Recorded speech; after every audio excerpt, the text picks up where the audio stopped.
नमस्कार प्रिय बिहार আপনারা দেখছেন খবর তরঙ্গ। 18 জুলাই পশ্চিমবঙ্গের দুর্গাপুরে আসছেন প্রধানমন্ত্রী নরেন্দ্র মোদী এবং সেই বৈঠকে পশ্চিমবঙ্গের বিজেপি নেতা দিলীপ ঘোষ উপস্থিত থাকবেন কি থাকবেন না সে নিয়ে জোর চর্চা চলছে। এ নিয়ে মঙ্গলবার ভোরে প্রাতঃভ্রমণে বেরিয়ে দিলীপ ঘোষ বললেন যে তিনি দলের তরফ থেকে এখনও অফিসিয়ালি আমন্ত্রণ পাননি, কিন্তু কর্মী হিসেবে যাবেন, কারণ কর্মীরা চাইছেন তিনি যেন সবাই উপস্থিত থাকেন। এ নিয়ে জোর চর্চা শুরু হয়েছে। শ্রমিক ভট্টাচার্য পশ্চিমবঙ্গ বিজেপির সভাপতি হওয়ার পর দিলীপ ঘোষের গুরুত্ব বাড়ছে। এতদ সত্ত্বেও দিলীপ ঘোষকে নিয়ে যে পশ্চিমবঙ্গ বিজেপির শীর্ষ নেতাদের মধ্যে এখনও মতপার্থক্য রয়েছে সেটা মেনে নিতেই হয়। সেই জায়গায় দাঁড়িয়ে দিলীপ ঘোষ যেভাবে কর্মী হয়েও দুর্গাপুরে যেতে চান এবং বিজেপি এখনও অফিসিয়ালি তাকে আমন্ত্রণ জানায়নি বলে সংবাদ মাধ্যমের কাছে বিষয়টি জানিয়েছেন।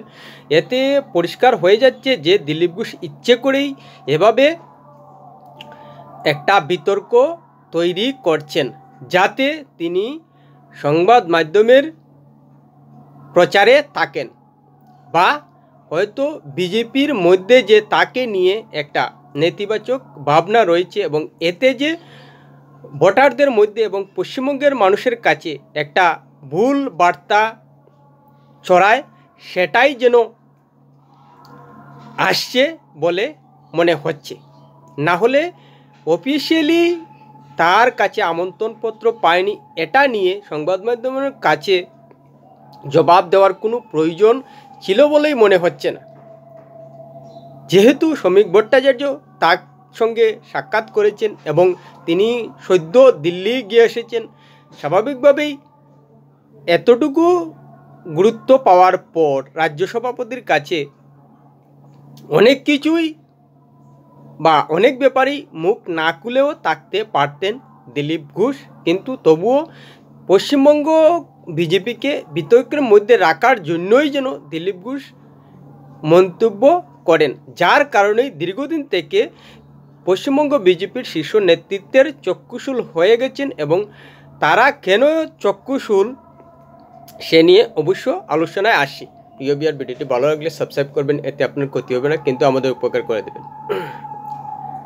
দিলীপ ঘোষকে দীর্ঘদিন থেকেই পশ্চিমবঙ্গ বিজেপিতে সাইডলাইনে রাখা হচ্ছিল।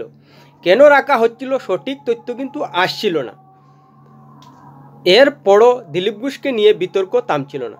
একেবারে চূড়ান্ত পর্যায়ে পৌঁছে গিয়েছিলেন দিলীপ ঘোষ বিজেপির মধ্যে বিতর্ক সৃষ্টিতে, যখন দীঘায় জগন্নাথ ধাম সেন্টারে মুখ্যমন্ত্রী মমতা ব্যানার্জির ডাকে সৌজন্য রক্ষা করতে গিয়েছিলেন উদ্বোধনের দিন, অথচ বিজেপির কোনো শীর্ষ নেতা সেখানে যাননি, কিন্তু দিলীপ ঘোষ গিয়েছিলেন মমতার সৌজন্য রক্ষা করতে, যার কারণেই বিজেপির শীর্ষ নেতৃত্বের চক্ষুশূল হয়ে গিয়েছিলেন একাংশের। আবার এ নিয়েই বিজেপির মধ্যে যে বিভাজন এবং ফাটল রয়েছে সেটা দিলীপ ঘোষ প্রকাশ্যে আনলেন।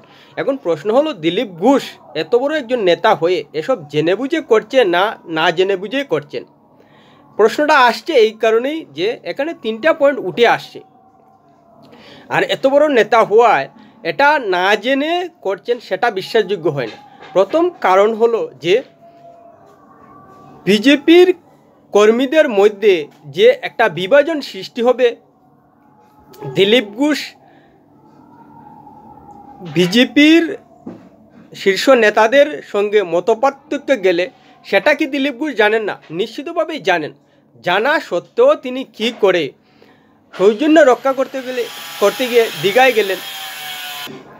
তিনি জানতেন না যে তিনি দীঘায় গেলে এতে বিজেপির একাংশ কর্মীর মধ্যে আঘাত লাগবে নাকি ইচ্ছে করেই? নিশ্চিতভাবেই এখানে মনে হচ্ছে যে দিলীপ ঘোষ ইচ্ছে করেই এসব করেছেন, যার কারণেই শীর্ষ নেতৃত্ব যাবে না দীঘায় সেটাও জানতেন এবং শীর্ষ নেতৃত্বের মধ্যে অনেক বিজেপি কর্মী অনুগামী রয়েছেন যারা সেটা পছন্দ করবেন না। এটা কিন্তু দিলীপ জানেন না, সেটা হতেই পারে না। জেনে বুঝেই দিলীপ দীঘায় গিয়েছেন এবং বিজেপির একাংশ কর্মীর মধ্যে বিভাজন সৃষ্টি করেছেন। তারপর আসবে যে বিজেপির সমর্থক সারা পশ্চিমবঙ্গে রয়েছে, তারাও কিন্তু দোলাচলে পড়ে যাবে। কারণ দিলীপ ঘোষ দীঘায় গিয়ে যেভাবে বিজেপির শীর্ষস্তরের মধ্যে একটা বিভাজন সৃষ্টি করেছেন এবং চক্ষুশূল হয়ে গেছেন, তাতে সমর্থকদের মধ্যে দোলাচল সৃষ্টি হবে। কারণ ভোটের সময় তারা ভাবতে বাধ্য হবে যে বিজেপি একটা শৃঙ্খলা পরায়ণহীন দল, সেই দলকে ভোট দিয়ে অযথা ভোট নষ্ট করার কোনো মানে হয় না। কারণ বিজেপি নিজের শীর্ষ নেতৃত্বের মধ্যেই একতা নেই, সেই দল ক্ষমতায় আসবে না। এটা বিজেপির হয়ে রাজনীতি করা দিলীপ ঘোষ জানেন না, সেটা তো বিশ্বাস হয় না।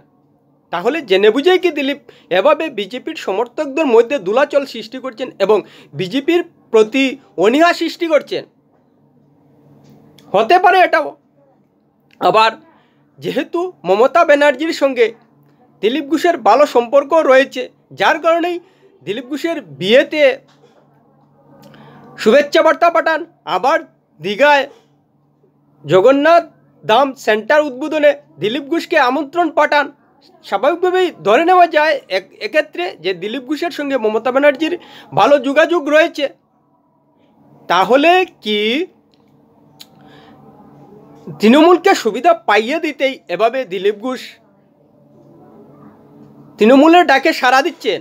এতে একটা বিষয় পরিষ্কার হয়ে যাবে যে বিজেপির শীর্ষ নেতৃত্বের মধ্যে মতানৈক্য রয়েছে, গোষ্ঠীদ্বন্দ্ব রয়েছে, লবিবাজি রয়েছে এবং দিলীপ গোষ্ঠী এবং অন্যান্য গোষ্ঠীর মধ্যে একটা বিভাজন রয়েছে।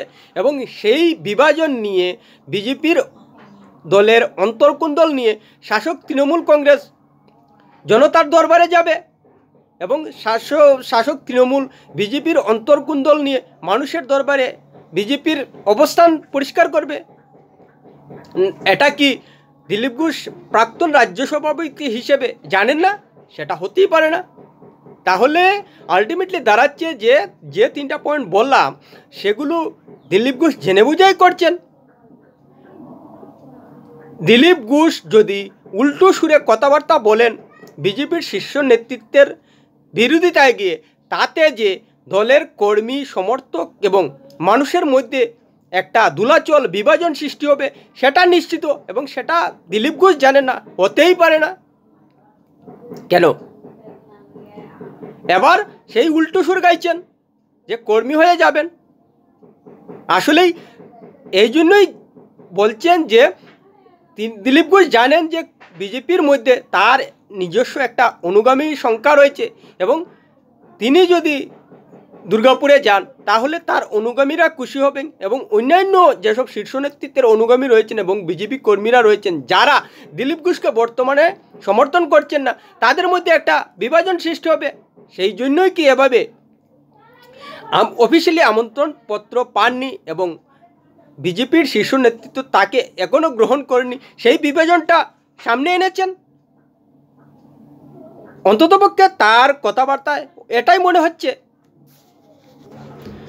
আর দিলীপ ঘোষ যে সদ্য ব্রাত্য হয়েছেন দলের মধ্যে সেটা তো নয়, দীর্ঘদিন থেকেই কানাঘুষো চলছিল যে দিলীপ ঘোষের মুখের ভাষা তেমন সুবিধার নয়, যার কারণেই দলের শীর্ষ নেতৃত্ব সুকান্ত মজুমদার সভাপতি হওয়ার পর থেকে দিলীপ ঘোষের সঙ্গে দূরত্ব সৃষ্টি করছে। আসলে সেটা নয়। পশ্চিমবঙ্গের বিজেপির শীর্ষ নেতৃত্ব জানতেন যে মমতা ব্যানার্জির সঙ্গে দিলীপ ঘোষের ভালো যোগাযোগ রয়েছে এবং এই জন্যই বিজেপির শীর্ষ নেতৃত্ব পশ্চিমবঙ্গে দিলীপ ঘোষের সঙ্গে দূরত্ব তৈরি করছিল। সাধারণ মানুষ এবং সমর্থকরা হয়তো জানেন না, কিন্তু বিজেপির শীর্ষ নেতৃত্ব ভালো করেই জানেন দিলীপ ঘোষের গতিবিধি। আর দিলীপ ঘোষের বিয়েতে শুভেচ্ছা বার্তা এবং দীঘায় জগন্নাথ ধাম সেন্টারে আমন্ত্রণপত্র তো হঠাৎ করে হয়নি। শুভেন্দু অধিকারীকে তো মমতা ব্যানার্জি ডেকেছিলেন। কোথায়? শুভেন্দু অধিকারী তো একা যাননি, সঙ্গে আরও মানুষ নিয়ে গিয়েছিলেন, দেখা করেছিলেন। সৌজন্যতা কি শুভেন্দু অধিকারী দেখাতে পারেন না? শুভেন্দু অধিকারী তো সে রাস্তায় হাঁটেননি, তাহলে দিলীপ ঘোষের এত কি দায় পড়লো যে মমতা ব্যানার্জির সঙ্গে সৌজন্যতা রক্ষা করার প্রয়োজন পড়ছে? অথচ শুভেন্দু অধিকারী বর্তমানে পশ্চিমবঙ্গ বিজেপিতে বিরোধী দলনেতা এবং প্রথম সারির নেতা এবং তার নেতৃত্বেই পশ্চিমবঙ্গ বিজেপি এখন বিধানসভায় লড়ছে। শুভেন্দু অধিকারী, সুকান্ত মজুমদারদের মতো শীর্ষ নেতাদের যদি মমতা ব্যানার্জির সৌজন্যতা রক্ষার দায় না থাকে, তাহলে দিলীপ ঘোষের এত দায় কেন? দিলীপ ঘোষ তো এখন পশ্চিমবঙ্গ বিজেপিতে শীর্ষ স্তরে নেই এবং কেন্দ্রীয় নেতৃত্ব তাকে সেভাবে গুরুত্ব দিচ্ছেন না। তাহলে কেন মমতা ব্যানার্জির সঙ্গে দিলীপ ঘোষের এত সৌজন্যতা রক্ষার দায় পড়ল, যেখানে শুভেন্দু অধিকারী এবং সভাপতি হিসেবে সুকান্ত মজুমদার এবং শ্রমিক ভট্টাচার্যদের মমতা ব্যানার্জির সঙ্গে সৌজন্যতা দেখানোর দায় নেই, দিলীপ ঘোষের কেন এত দায় পড়ল? নিশ্চিতভাবেই ভাবাচ্ছে সমর্থকরা এবং তৃণমূল স্তরের কর্মীরা দিলীপ ঘোষের গতিবিধি হয়তো না জানতে পারেন, কিন্তু শীর্ষ নেতৃত্ব দীর্ঘদিন থেকেই দিলীপ ঘোষের গতিবিধি জানতেন বলেই তার সঙ্গে দূরত্ব সৃষ্টি হয়েছিল। এবং সেই দূরত্ব যে অযথা সৃষ্টি হয়নি, দিলীপ ঘোষের মমতার আমন্ত্রণ রক্ষা করে দীঘায় যাওয়ায় তার জ্বলন্ত প্রমাণ হয়ে রয়েছে। এবং এই দূরত্ব যে এত সহজে মিটবে না, দিলীপ ঘোষ যেন বারবার সেটা দেখিয়ে দিচ্ছেন। প্রিয় ভিউয়ার, ভিডিওটি ভালো লাগলে লাইক শেয়ার কমেন্ট করবে।